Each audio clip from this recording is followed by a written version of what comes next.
Ajustándonos a una puntualidad casi germánica o británica, vamos a dar comienzo a la conferencia inaugural de este simposio de Presea 25 años y me ha correspondido el placer de presentar a Carmen Silva Corbalán, que es profesora emérita de la University of Southern California y una de las expertas más destacadas en el campo de la sociolingüística internacional, como todos saben muy bien.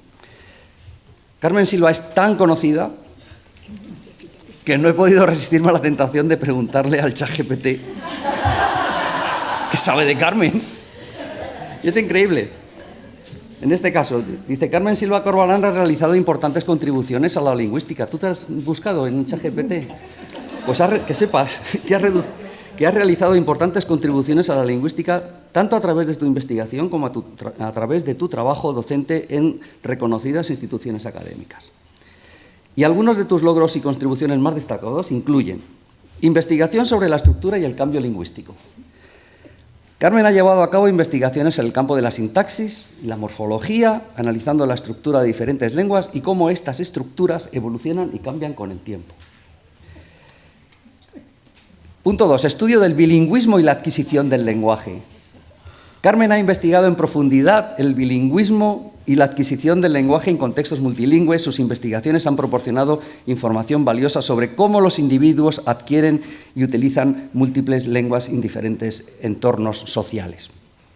Hay cosas que no sabe el ChatGPT, por ejemplo, que algunos de esos individuos eran sus nietos. Pero... Punto 3.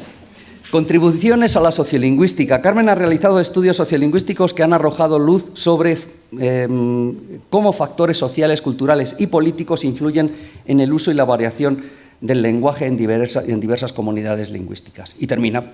En resumen, Carmen Silva es una lingüista destacada cuyas contribuciones en el campo de la lingüística han sido fundamentales para la comprensión de la diversidad lingüística, el bilingüismo y la adquisición del lenguaje. Su investigación y su pasión por el estudio de las lenguas han dejado una huella significativa en la disciplina y es un privilegio tenerla aquí hoy y espero que disfruten y aprendan mucho de su presentación. ¿Qué les parece? La verdad es que ChatGPT parece saber mucho sobre Carmen Silva.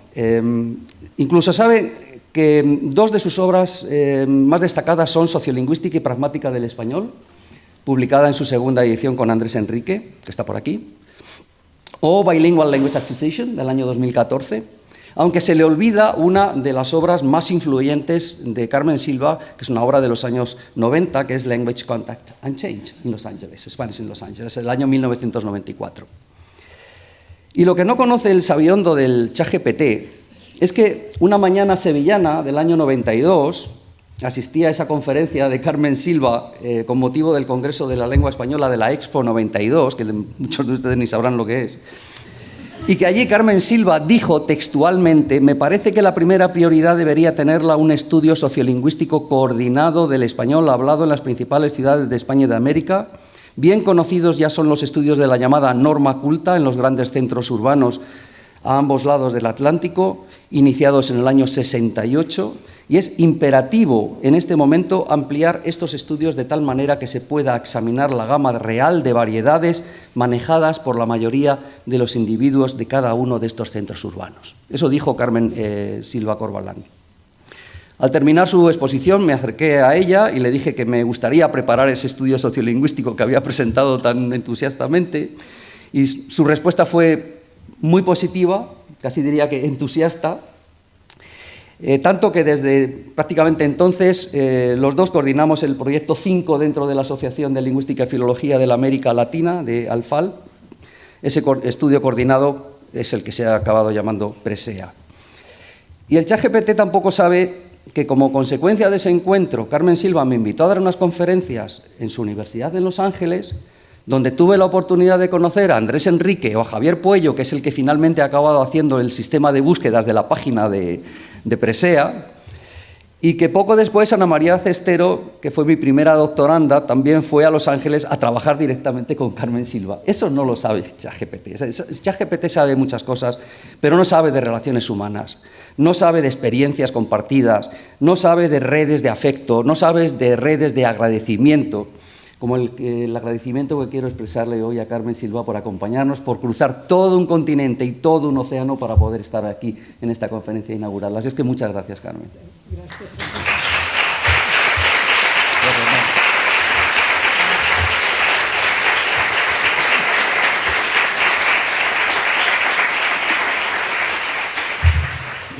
Seguro que no le he pagado a nadie para que escribiera esto en la página esta que ha citado, no. Y nada, pues muchas gracias por la presentación. También tengo que decir que uno de los mayores gustos que he tenido ha sido el poder participar con ustedes en diferentes reuniones de Presea. Ha sido uno de los placeres dentro del trabajo durísimo que es el recoger datos, transcribir, analizar y escribir, ¿no? Porque se pasa la vida uno escribiendo.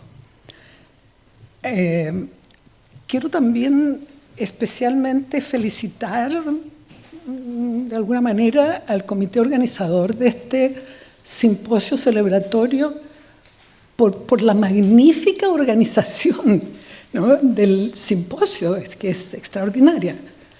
Así es que mis felicitaciones y mi agradecimiento al comité organizador y a sus colaboradores.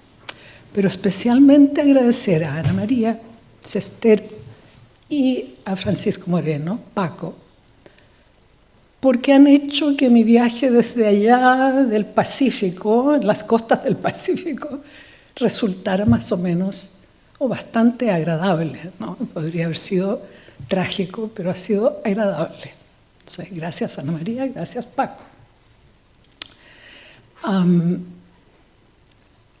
Y decir también que estoy orgullosa, que me siento muy honrada, que es un honor para mí estar aquí con ustedes porque ustedes representan la crema de la sociolingüística hispánica, ¿no? Lo mejor de la sociolingüística hispánica. Así que pues, para mí realmente un honor poder compartir este simposio con ustedes. Así que gracias por considerar que mi presencia aquí era necesaria y que me hayan hecho venir, ¿no? También públicamente quiero agradecer a aquellos que respondieron muy prontamente a mis consultas para hacer posible que pudiera decir algo yo aquí hoy, ¿no? Después de ¿cuántos años de estar jubilada? Me jubilé el año 2014, pues. Así que ya llevo 6, 7, 8, casi 9 años. Así es que mis gracias a ellos. Y el primero fue Guillermo Rojo, no sé si irá a estar aquí Guillermo, que me autorizó a usar algunos cuadros que aparecerán en la publicación que él ha editado llamada Handbook de Sintaxis del Español. También respondieron muy prontamente Marta Samper, Mercedes Sedano, Antonio Manjón Cabeza, ¿quién? Me olvido de alguien, por supuesto José Ramón Gómez. Todos ellos han hecho posible que yo introduzca aquí cuadros o ideas, ¿no?, en lo que voy a decir. Me estoy tomando más tiempo en esta pequeña introducción porque mucho de lo que pensaba decir ya ha sido dicho. Así es que ustedes pueden, yo puedo no tener que decirlo, ¿no? Vamos a ir moviendo el cuadro, por lo tanto, y voy a pasar a decirles que voy a tratar de decir algo o me voy a enfocar en dos variables morfosintácticas, la expresión del sujeto gramatical y la variable deber de. Porque estos estudios que yo he examinado en datos presentados por ustedes, algunos de ustedes en sus publicaciones, justifican en parte mi presentación, que se llama Variación e invariación morfosintácticas del español, pues muestran diferenciación o variación, pero también unidad o invariación morfosintáctica a través de las comunidades estudiadas. El término invariación es una innovación de Paco, ¿no? Así es que si alguien me dice, es que esa palabra no existe, yo los mando a conversar con Paco. ¿Cuál es mi objetivo hoy? Pues mi objetivo es explorar posibles áreas de convergencia y divergencia interdialectal. Para esto era necesario encontrar resultados comparables a través de los estudios realizados con datos de PRESEA u otros orales, lo que no es muy fácil, ¿no? Porque siempre hay pequeñas diferencias y resulta un poco difícil una comparación exacta. Voy a empezar con la expresión del sujeto, lo que he podido ver a través de algunos estudios. Me muevo luego a deber de y finalmente voy a decir algo sobre haber. No voy a repasar cuestiones teóricas porque ya hemos escuchado sobre esto en las presentaciones de la decana, de Ana María y también Paco. Perdona que te diga Paco, pero es que te recuerdo de cuando fumabas y te quedaste en nuestra casa en Los Ángeles y lo teníamos que mandar a la calle o al patio a fumar, porque no podíamos soportar el humo del cigarrillo adentro de nuestra casa. Pues, es para mí como un hijo, ¿no? No puedo llamarlo de otra manera, no más que Paco. Bueno, solamente quería hacer notar que la sociolingüística integra los diferentes niveles analíticos que se han identificado tradicionalmente. O sea, la fonología, la morfología, la sintaxis, la semántica, agregando además, por supuesto, la pragmática, ¿no? Hay integración de todos estos niveles de análisis. Por ejemplo, el uso no estándar de antepuesto a que en complementos oracionales, fenómeno variable. ¿Estoy bien con...? Sí, sí. No, sí. Entonces, conocido como dequeísmo, parece responder a factores internos a la lengua relacionados con aspectos semánticos y pragmáticos. Se propone que el dequeísmo es favorecido por un sujeto de tercera persona y desfavorecido cuando el sujeto es primera persona. El tiempo pasado, en oposición a presente y futuro, también favorece el uso de dequeísmo. El ejemplo 1 ahí ilustra la correlación entre dequeísmo, tiempo pasado y sujeto de tercera persona. La distribución del dequeísmo ha llevado a diferentes autores a proponer que el hablante dequeísta emplea este fenómeno con el propósito pragmático de comunicar distanciamiento del contenido del enunciado y además con el propósito pragmático discursivo de marcar el complemento como información nueva o focal.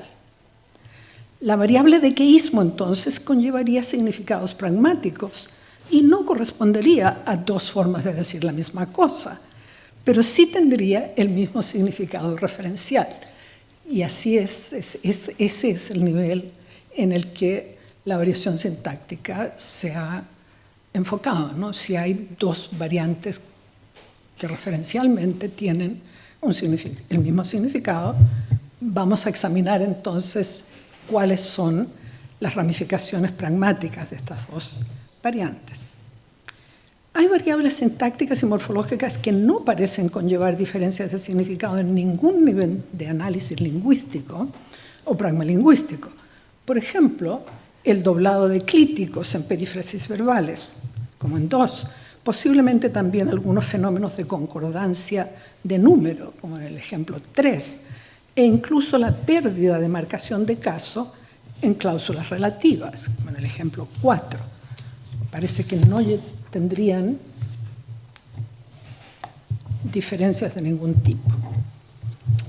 Estas son variables que se comportan, podríamos decir, como variables fonológicas.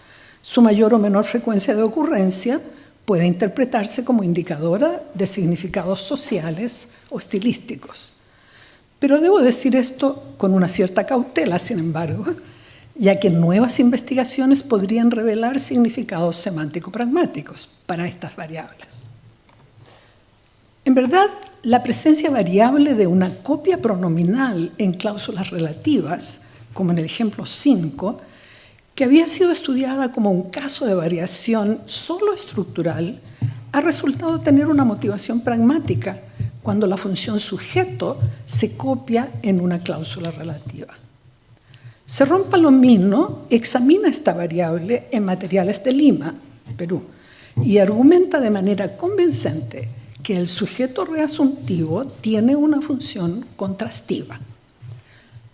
Es decir, la propiedad introducida por la cláusula relativa pertenece exclusivamente a su antecedente y descarta otros posibles candidatos. La función contrastiva del uso de estos pronombres se refuerza a veces con el adverbio sí o con acento prosódico en el pronombre, como en el ejemplo 6a. Los factores lingüísticos internos que condicionan la variación han resultado ser de gran interés y han llevado a asignar un papel central a los aspectos semánticos, pragmáticos y cognitivos de las unidades lingüísticas como variables explicativas. Por otra parte, no ha sido fácil asignar valor social o estilístico a todos los casos de variación morfosintáctica estudiados. Por ejemplo, algunos estudios de variedades del español en España concluyen que las variables sociales inciden en general poco o nada en la expresión variable de un sujeto pronominal. La escasa influencia de los factores sociales no es sorprendente si la expresión o no del sujeto conlleva significados, yo no puedo abrirla, significados diferentes en el contexto discursivo. Gracias, Paco. Veamos entonces lo que se ha demostrado en algunos enfoques relativamente recientes de variación morfosintáctica. Los estudios que he seleccionado presentan un panorama actual de los temas a los que se ha prestado mayor atención en sociosintaxis variacionista, varios de ellos incorporando en sus datos de análisis materiales de Presea. Como ya sabemos, porque ha sido muy estudiada esta variable, la expresión variable del sujeto gramatical o los estudios de la expresión variable del sujeto gramatical han mostrado que la variación es controlada por múltiples factores y esto hace que su estudio sea enormemente complejo. Los ejemplos 7 a 10 ilustran la variación según algunas de las variables explicativas.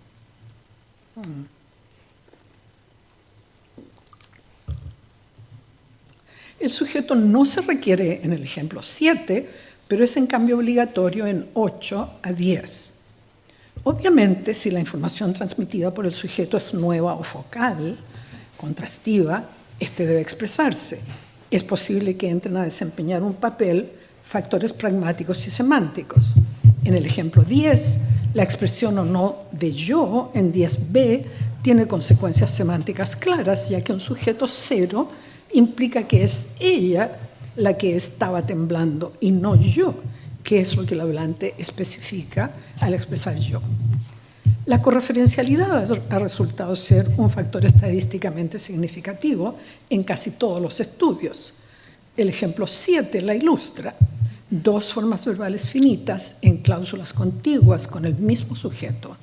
En diversos dialectos del español, los sujetos correferenciales, como en 7b, se expresan en más o menos el 25% de los casos, y los sujetos que implican cambio de referente se expresan en más del 40% de los casos.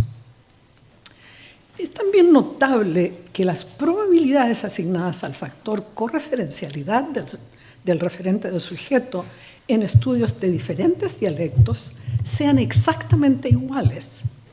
Los Ángeles y Caracas, punto 34 con sujeto correferencial, estos son resultados de Goldbarb con sujeto correferencial, y punto 66 cuando no lo es, Valores muy similares se obtienen en Barranquilla, punto 35, punto 67, en Castañer, punto 34, punto 70, en Lima, punto 36 y punto 64, y en 4 ciudades españolas, estudiadas en datos de la norma culta, punto 35 y punto 62. ¿Se lee así, Paco? Punto 34, punto 60. ¿O puedo decir simplemente 64? Punto está bien. Sí.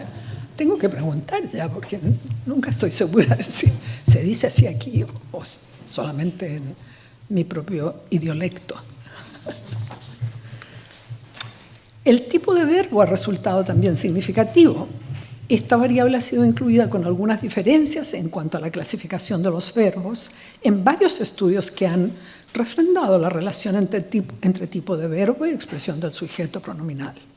El ranking de estos tipos de verbo no es el mismo, pero en todos los estudios citados, los verbos de percepción, como oler, ver, y los cognitivos, como pensar, saber, creer, unidos a veces en el grupo verbos mentales, son los que más favorecen la expresión de un sujeto.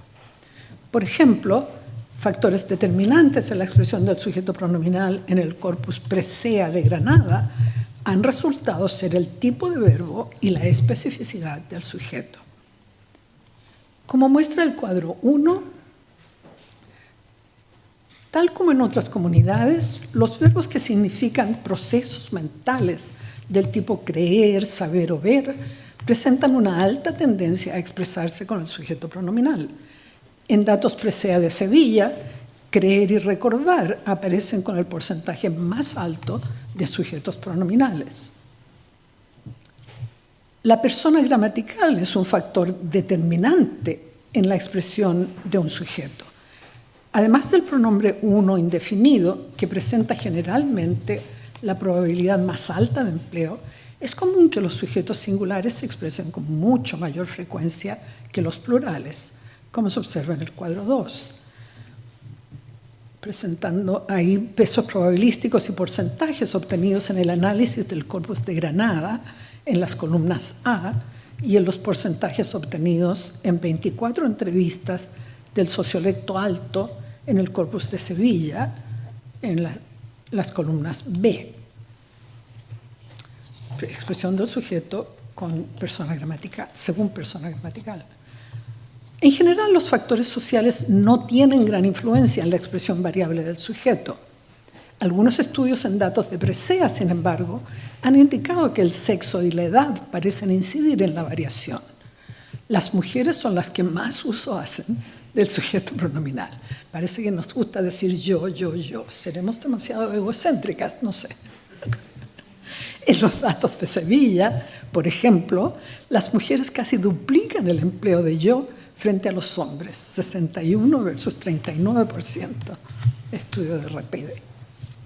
Por otra parte, hay contradicción con respecto a la edad en Sevilla. Es la tercera generación del sociolecto alto la que menos uso hace del sujeto pronominal, mientras que en Granada son los jóvenes de los niveles educativos altos los que menos hacen uso del sujeto. Lastra y Martín Butragueño muestran la misma tendencia en México DF, en datos orales, aunque no son de presea, pero son datos orales. Como en Granada, los jóvenes de 20 a 34 años expresan el sujeto con mucho menor frecuencia que los mayores de 55 años. Se preguntan entonces Lastra y Martín Butragueño si se tratará de un cambio en marcha y ofrecen una forma de respuesta. Y cito: se necesita más investigación, sin embargo, para descubrir la causa de este efecto etario. Fin de la cita. No podría yo estar más de acuerdo. Investigación más investigación, ¿verdad? Es una buena llamada a investigar este fenómeno de la relación entre sexo y expresión del sujeto. En resumen, es evidente que se ha demostrado que hay más semejanzas que diferencias interdialectales en cuanto a la expresión del sujeto, aunque los porcentajes de frecuencia de uso de pronombres sujetos no son siempre iguales en los dialectos estudiados. Estos porcentajes y los análisis multivariantes muestran probabilidades similares que validan la consideración de una gramática con variables explicativas y tendencias comunes con respecto a la correferencia, los verbos mentales y la persona gramatical. Lo mismo se observa en los datos de la norma culta, estudiados por Samper y otros en 2006 en 4 comunidades urbanas: Sevilla, Madrid, Las Palmas de Gran Canaria y Salamanca. Estos investigadores confirman la significatividad de las variables lingüísticas y encuentran que la diferenciación diatópica es la que ofrece una significación menos importante. En cuanto a la expresión del sujeto, predominan los rasgos coincidentes a través de los diferentes dialectos estudiados. Existe, por lo tanto, variación e invariación en este dominio de la lengua. Ahora quisiera decir algunas palabras sobre la variación entre deber y deber de. De acuerdo con las gramáticas prescriptivas, los usos de estos verbos modales corresponden a diferentes significados. Deber se usa para indicar obligación o necesidad, modalidad deóntica. Por ejemplo, Juan debe presentarse al trabajo mañana, mientras que deber de indica suposición o probabilidad, modalidad epistémica. Por ejemplo, Juan debe de tener unos 30 años. Sin embargo, los trabajos sobre esta variable concuerdan en notar que los hablantes de español a menudo usan deber de y deber para expresar tanto obligación como posibilidad. La llamada confusión entre las dos formas parece ser típica en todo el mundo hispanohablante y no una característica de una variedad particular. Se ha documentado en Houston, Texas, Madrid, Valencia y otras ciudades de España, en varias capitales americanas: México DF, San José, Bogotá, Lima, Santiago, Buenos Aires, La Paz, Caracas, San Juan. En todo nuestro mundo hispanohablante usamos deber y deber de, aparentemente sin mayor diferencia. Bueno, no tanto, yo siempre exagero. En un estudio que hice con un colega de la Universidad Brigham Young, en Utah, examinamos deber y deber de en el Corpus Artus, archivo de textos hispánicos de la Universidad de Santiago de Compostela, y los sometimos a análisis de regresión logística con el fin de explorar una serie de factores que juegan un papel en la elección del verbo modal con o sin de. Artus incluye materiales orales y escritos pertenecientes a diferentes etapas de la historia del español. Nosotros estudiamos los textos contemporáneos incluidos en el corpus hasta 1995. Los datos no son comparables con los obtenidos en Presea, pero dan una idea de la extensión de la variación deber de en principalmente materiales escritos, que constituyen el 85% de los datos que estudiamos. O sea, diferente de Presea, pero bueno, sirve para ver cómo varían estos dos modales. Identificamos 568 casos de deber y 106 casos de deber de en el corpus. De los 106 casos de deber de, solo 12 ocurren en los datos de Hispanoamérica y 94 en España. En cuanto a deber solito, el cuadro 3 muestra similitud entre Hispanoamérica y España. O sea, deber para expresar obligación se usa más o menos de la misma manera, 99 y 94%. Usando deber. Pero deber de es muy poco frecuente en el español hispanoamericano. Solamente encontramos 10 casos, pero de estos 12 casos, perdón. Pero de estos 10 siguen el uso prescrito y comunican el valor contextual de probabilidad. En los datos españoles, en los que deber de es más numeroso, 74 casos de deber de, el 65% comunica probabilidad, 74 de 113. La diferencia entre Hispanoamérica y España se refleja en el uso extendido de deber a contextos de probabilidad. En estos contextos encontramos deber con una alta frecuencia de 81%, Son datos que provienen en el corpus Artus. Estaban incluidos Argentina, Colombia y México. Una alta frecuencia entonces de deber, un 81% en contextos de probabilidad, deber sin la preposición. Mientras que en España encontramos solo el 35% de deber en contextos de probabilidad. El uso de deber para obligación y deber de para probabilidad es respetado con más frecuencia en el español peninsular, donde en todo caso también existe variación. El aspecto verbal incide en la interpretación del verbo modal. Verbos dinámicos y expresiones de obligación son más comunes con deber. Verbos estativos y expresiones de posibilidad ocurren con mayor frecuencia con deber de. Sin embargo, en Hispanoamérica, la clase de verbo no resulta estadísticamente significativa en la elección de deber o deber de. Ya hemos perdido la diferencia en Hispanoamérica, si es que usamos deber de. Sin embargo, la interpretación de un enunciado es diferente según el aspecto del verbo modalizado. Nótense las diferentes interpretaciones de los ejemplos 5 y 6 con el modal deber. Sin más contexto, con un verbo estativo en 5, se interpreta como probabilidad, y 6, con un verbo dinámico, se interpreta como obligación. Estas interpretaciones no son sorprendentes, ya que el tipo de evento que las personas se sienten obligadas a realizar o intentan obligar a otros a realizar es normalmente dinámico, como en 6. Por otro lado, las suposiciones acerca de un posible estado de cosas tienden a involucrar situaciones estáticas más que dinámicas, como en 5. Por lo tanto, no necesitamos en Hispanoamérica usar deber de, pues, ¿no? Pero les damos permiso a los colegas hispanos de España, a todos los hablantes de España, a seguir usando deber de. Tienen la autorización nuestra. La semántica del verbo auxiliado es también examinada por Gómez Molina en Valencia. Sus resultados para verbos dinámicos y de estado coinciden con los nuestros en cuanto a que en Valencia los dinámicos aparecen con deber en el 67% de los casos y los estativos con menor frecuencia, 53%. De manera opuesta, los verbos estativos favorecen el uso de deber de y los dinámicos desfavorecen deber de, 47 versus 33% respectivamente.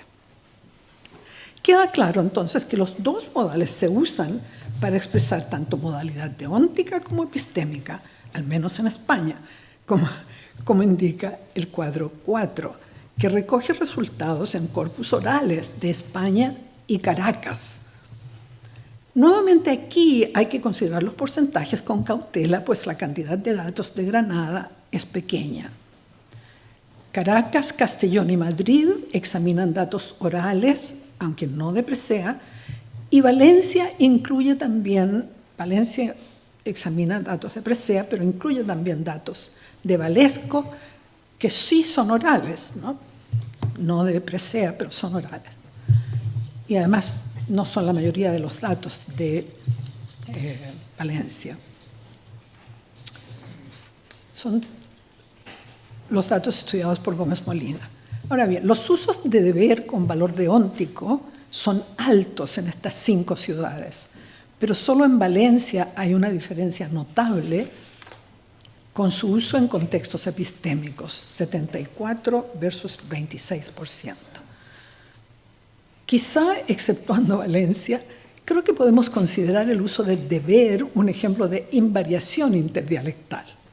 Pero deber de, por otro lado, mantiene una cierta robustez en contextos epistémicos en Valencia, Castellón y Madrid. Pero incluso en estas 3 comunidades el uso de deber de con sentido deóntico, el más criticado por la llamada norma culta, sobrepasa el 50% de los casos de este modal. Es decir, es más frecuente que su uso epistémico. Así que cuidado, están perdiendo deber de los españoles. Están perdiéndolo. Consideremos ahora la distribución de estos modales En el cuadro 5, según sociolecto y nivel educativo, que me imagino son más o menos comparables. El mayor número de datos de valencia nos permite decir con cierta confianza que el uso deóntico de deber de, que ya habíamos visto en el cuadro anterior, en el cuadro 4, se constata en los 3 sociolectos, con un porcentaje menor en el sociolecto alto y más elevado en el sociolecto bajo. Su uso deóntico. Esto y otros resultados probabilísticos llevan a Gómez Molina a sugerir que deber incrementará su uso, y cito, ¿no? Incrementará su uso para expresar probabilidad y que la presencia de la preposición en deber de actúa a favor del énfasis expresivo de la obligación. Fin de la cita. Si así fuera, Valencia se acercaría a lo observado en Granada, donde, como apunta Manjón Cabeza Cruz, los datos muestran que se está produciendo, y cito, una clara tendencia a usar la variante deber, sin preposición, para expresar la probabilidad. Y el ejemplo 11 de él es: yo entré a trabajar en el mes de julio del 90. Eso debió ser en mayo o junio del año 90. Observamos entonces por ahora diferenciación en datos de Valencia y Granada, diferenciación en cuanto a la casi absoluta desaparición del uso epistémico de deber de en Granada, pero pocos datos. Para terminar esta sección sobre deber y deber de, es posible sugerir además que la extensión de deber a contextos epistémicos no establece gran diferencia entre dialectos del español, y el uso de deber de en contextos deónticos establece una clara diferencia entre el español hispanoamericano y el peninsular. ¿Okay?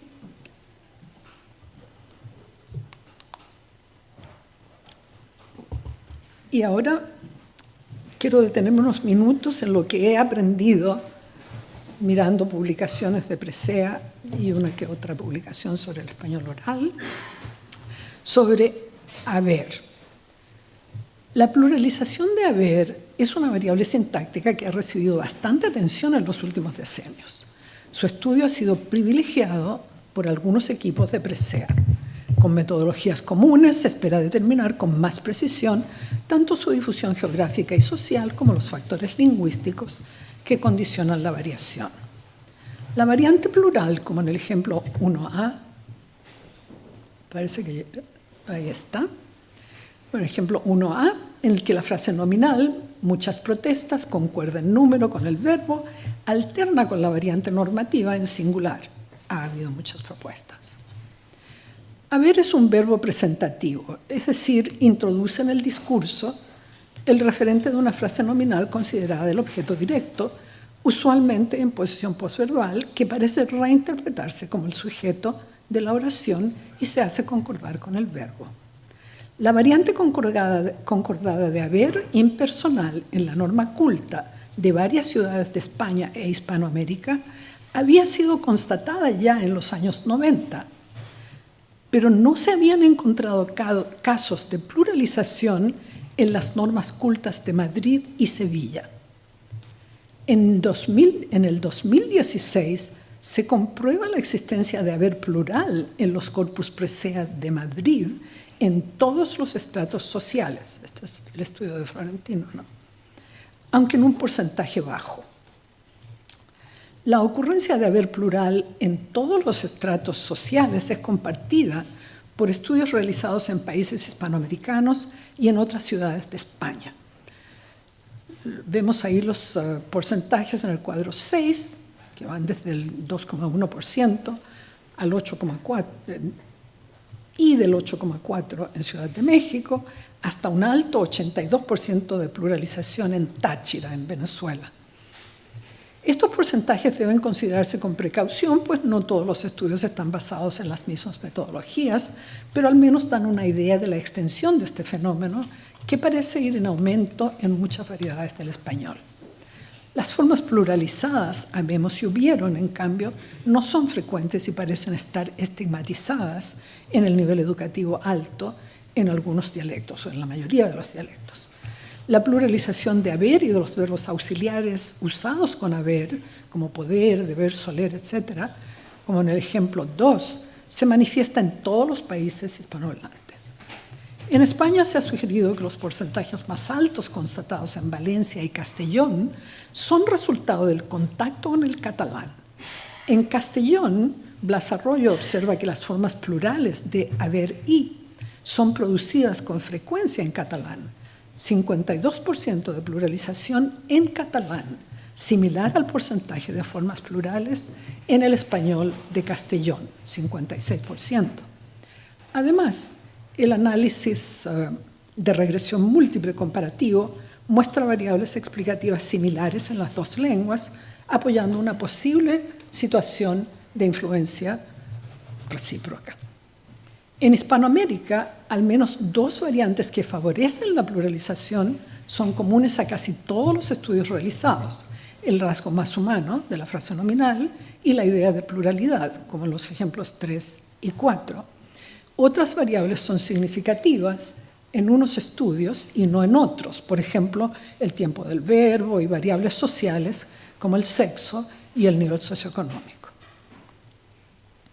El rasgo más humano de la frase nominal y el tiempo verbal resultan significativos en Puerto Rico, en datos orales que no forman parte de Presea. Los investigadores, Rivas y Brown, analizan 27 horas de conversación con 33 hablantes nativos de diferentes edades y encuentran 58% de haber pluralizado. El cuadro 7 muestra que Goldberg determina que son altamente favorables la frase nominal más humana, con un peso probabilístico de 0.81, y el imperfecto de indicativo con 0.58. El pretérito hubieron se constata en 11 de 19 casos de pretérito en Puerto Rico, mientras que el imperfecto alcanza el 65% de pluralización. A diferencia de Puerto Rico, en la comunidad urbana de Valencia no es significativa ninguna de las variables lingüísticas, según el estudio de Gómez Molina 2013. Gómez Molina establece 10 variables lingüísticas, entre estas el tiempo del verbo y el rasgo más menos humano de la frase nominal, 3 estilísticas y 4 sociológicas. Siguiendo Presea, incluye mujeres y hombres, 3 grupos etarios. De todas las variables independientes consideradas, identificó solo 2 significativas, Goldberg, ¿no? La edad y el grupo sociocultural. Los resultados adaptados de Gómez Molina se presentan en el cuadro 8. Basado en el uso mayor de haber plural entre los hablantes jóvenes y en el sociolecto medio, Gómez Molina sugiere que la forma plural parece estar en expansión en Valencia. Esta conclusión encuentra apoyo en el relativamente alto índice de aceptación de las formas personales de haber en esta comunidad. Por el contrario, aunque el nivel de aceptabilidad hacia la pluralización es incluso más alto en Las Palmas de Gran Canaria, Hernández Cabrera sugiere la regresión de la personalización de haber. Esta sugerencia se deriva del porcentaje de aceptación más bajo en el grupo etario más joven, 50%. Es el más joven, claro, 50% más bajo que en el de los mayores de 55 años, donde la pluralización es del 65%. Y del uso menos frecuente de haber concordado entre los jóvenes de nivel educativo alto. O sea, diferencias entre Las Palmas y Valencia. Además de los estudios de haber de Gómez Molina y Hernández Cabrera, otro estudio realizado siguiendo los criterios de Presea es el de Lastra y Martín Butragueño, en México, Distrito Federal. El cuadro 9 presenta resultados. Los guiones, resultados con Goldberg. Los guiones indican que Goldberg no ha seleccionado esos factores como estadísticamente significativos. Lastra y Martín Butragueño y Hernández Cabrera incluyen los mismos factores que Gómez Molina, pero a diferencia de este, determinan que una variable lingüística, diferente en cada estudio, es significativa el rasgo semántico de la frase nominal en las palmas, más humana, con coma 59, aquí puse comas en vez de puntos. Y la definitud de la frase nominal en México DF, la definida como 69. Dos variables sociales son también significativas, la edad y el nivel de estudios. El comportamiento según edad es similar en Valencia y México, y bastante similar según nivel de estudios en Valencia y Las Palmas, según edad. La variable sexo solo resulta significativa en México, donde las mujeres favorecen la pluralización, mientras que en Valencia y Las Palmas esta variable no es estadísticamente significativa. Los resultados dejan claro que estas tres comunidades comparten dos variables externas como condicionantes de la variación haber singular plural, la edad y el nivel de estudios o nivel sociocultural de los hablantes, compartida.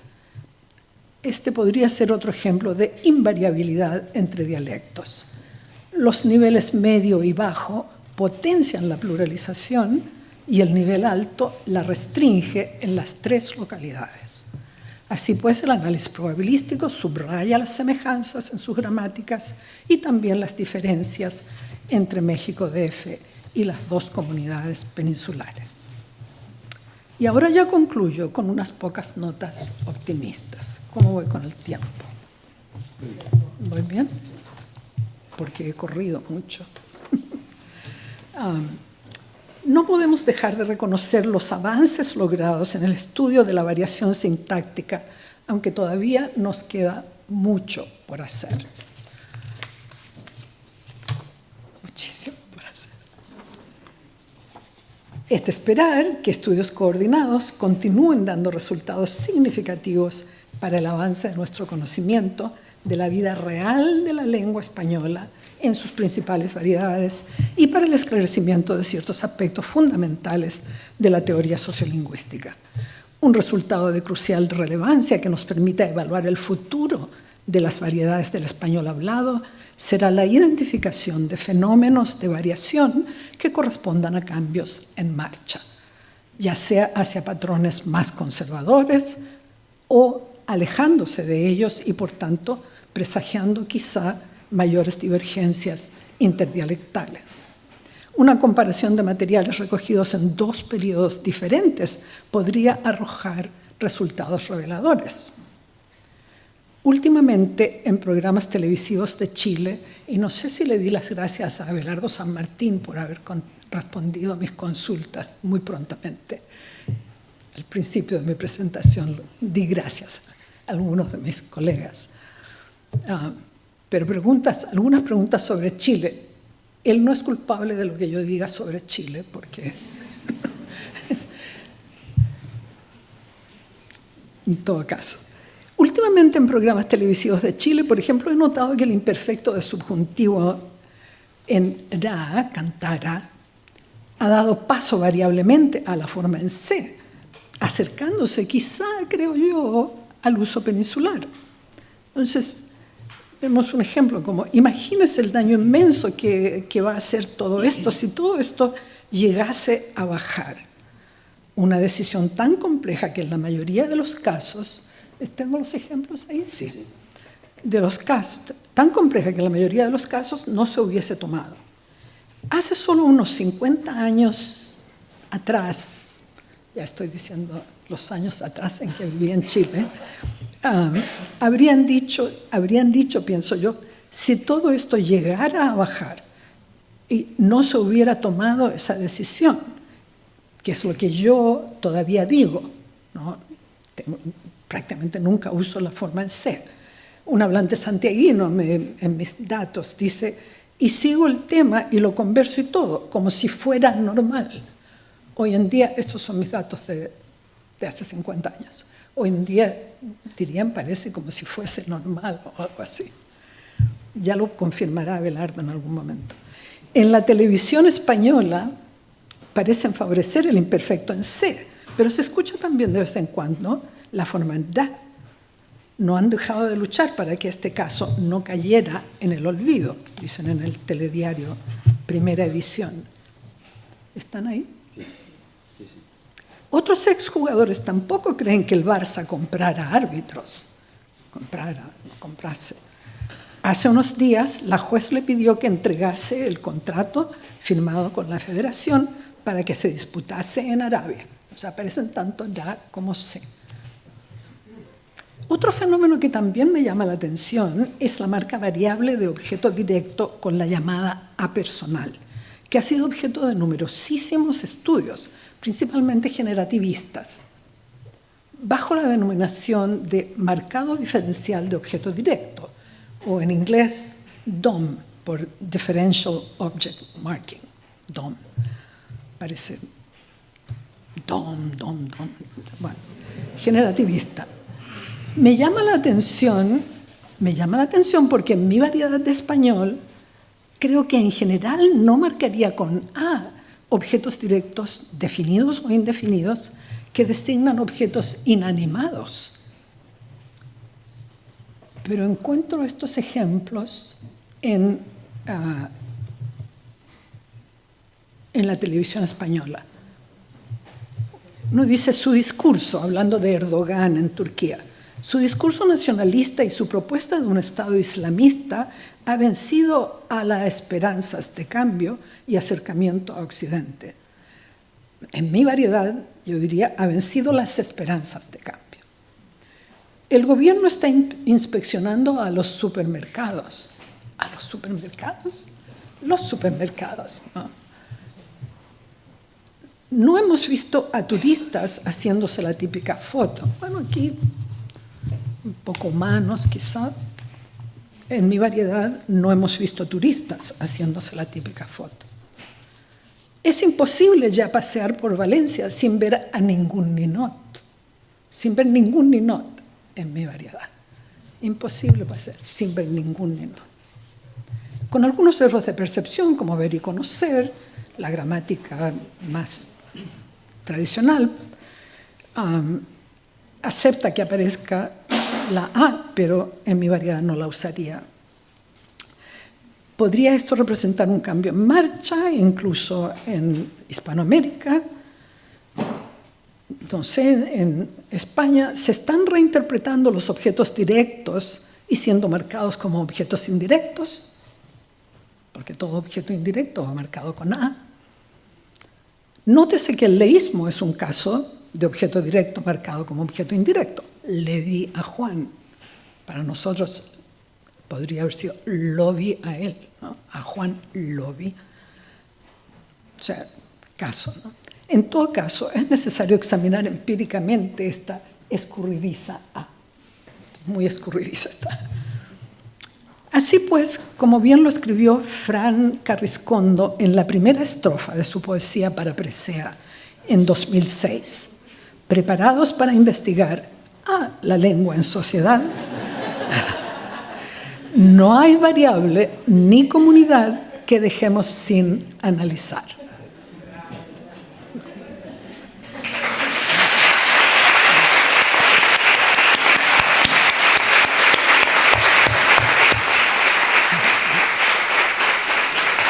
Muchas gracias.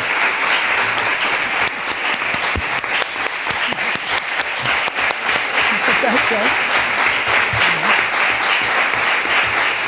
¿Quieres hacer alguna pregunta? Bueno, no, si quieren, adelante. Sí.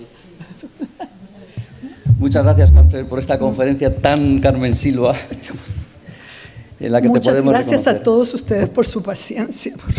Mucho número. Tendríamos 5 minutos para alguna pregunta o algún comentario que se quiera hacer, tal vez de alguna de las personas aludidas o no aludidas. Decana, Silvia. Sí, bueno, vale, pues pregunto. Muchísimas gracias, Carmen. Me ha encantado la conferencia. Que me ha despertado así una luz lo que has dicho al final. Ay, sí. Muchas gracias. Bueno, pues repito mi agradecimiento. No te conocía personalmente, perdona que te tuteé.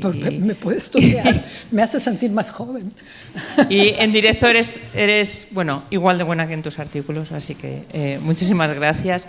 Quería preguntarte sobre el primer y el tercer fenómeno de los que has hablado, no sé si en español dominicano, al menos en el dominicano del norte, tienen que poner un sujeto expletivo, ello, bueno, parece que lo ponen de forma opcional en las impersonales, ¿no? Ello llueve o ello hay 3 niños en la fuente. Entonces, no sé si hay el sujeto, o sea, si se muestra la misma variabilidad en los datos del sujeto o si hay el sujeto.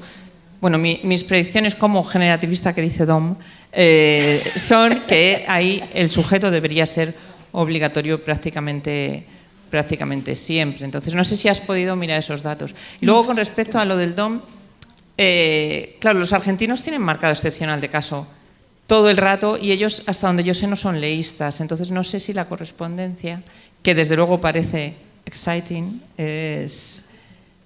Los argentinos hacen DOM.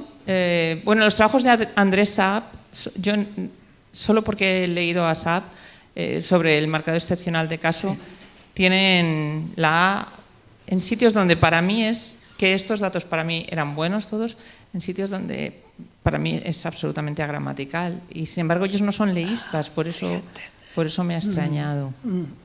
No, entonces no sé, muchas gracias por el dato sobre República Dominicana y el uso de ello es bastante conocido.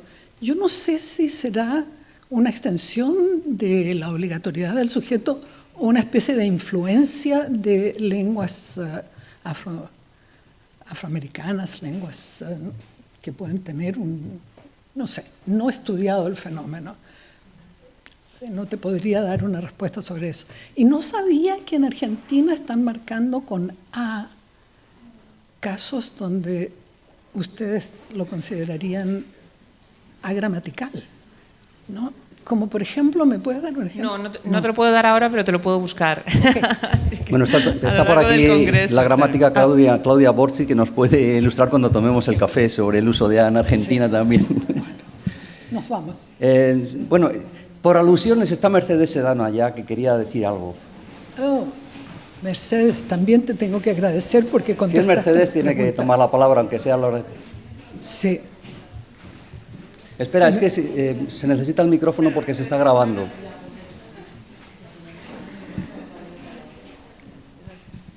Bueno, reitero mi felicitación a Carmen y mi agradecimiento por su ponencia. Tenía alguna pregunta. Es en relación con el verbo haber. No sé si no has visto qué pasa con hubieron y con ein. Si encontraste algún caso de ein. Porque yo sé que, yo estudié el uso del verbo haber hace muchísimos años, es que no me acuerdo, pero había algún trabajo hecho en algún país latinoamericano en que encontraban usos de ein. Y yo sé, lo que mi experiencia me dice es que con hubieron los casos son muy escasos. Es decir, los hablantes suelen decir hubo. Ahí hay una... Ahí no dicen hubieron, quizá por la educación, la escuela, no lo sé, pero eso sí habría que tenerlo en cuenta. Ein, ¿qué pasa con ein y qué pasa con hubieron? Y luego, con respecto al subjuntivo, en se, bueno, mi experiencia en Venezuela es que cuando yo estaba ahí se empezaba a usar mucho, más el subjuntivo en se. La forma tradicional era en ra. El subjuntivo ra era la forma tradicional y de repente por influencia de la televisión o por la influencia de España empezó a usarse se también. Sí. Entonces, bueno, eso es lo mismo que tú dices, o sea, yo lo corroboro eso. Bueno, y muchas gracias. Gracias, Mercedes. Gracias, Mercedes. Sí, es posible que se esté extendiendo esa forma C en toda Hispanoamérica. No sé. Lima, no. ¿Sobre Ain? Ain, que te preguntaba. Ain, eso es H-A-Y-N. Sí. Nunca he escuchado Ain en mis datos. En mis datos. Ain. ¿Ah? Que no Ain en tus datos. No Ain. No. En el español del Hierro, en Canarias, en el Hierro, sí se han detectado algunos casos de AIN. En una tesis que se hizo hace tiempo, Ana María Pérez Martín la hizo y había casos de AIN, pocos, y yo creo que ahora mismo a lo mejor ya no hay, ¿verdad? Ya no hay nada. No hay. Pero Bueno. en el hierro, que es un habla más arcaizante, y bueno, la Es verdad Marta, es que no ¿no? lo sé Marta. por qué. Sí. Marta, gracias también a ti porque también respondiste muy prontamente a mis consultas. Gracias. Bueno, a ver los hilos. Como hay café también ahora, así es que hemos llegado a la hora, paramos aquí para después comenzar en el horario también puntualmente y le volvemos a agradecer a Carmen su magnífica conferencia.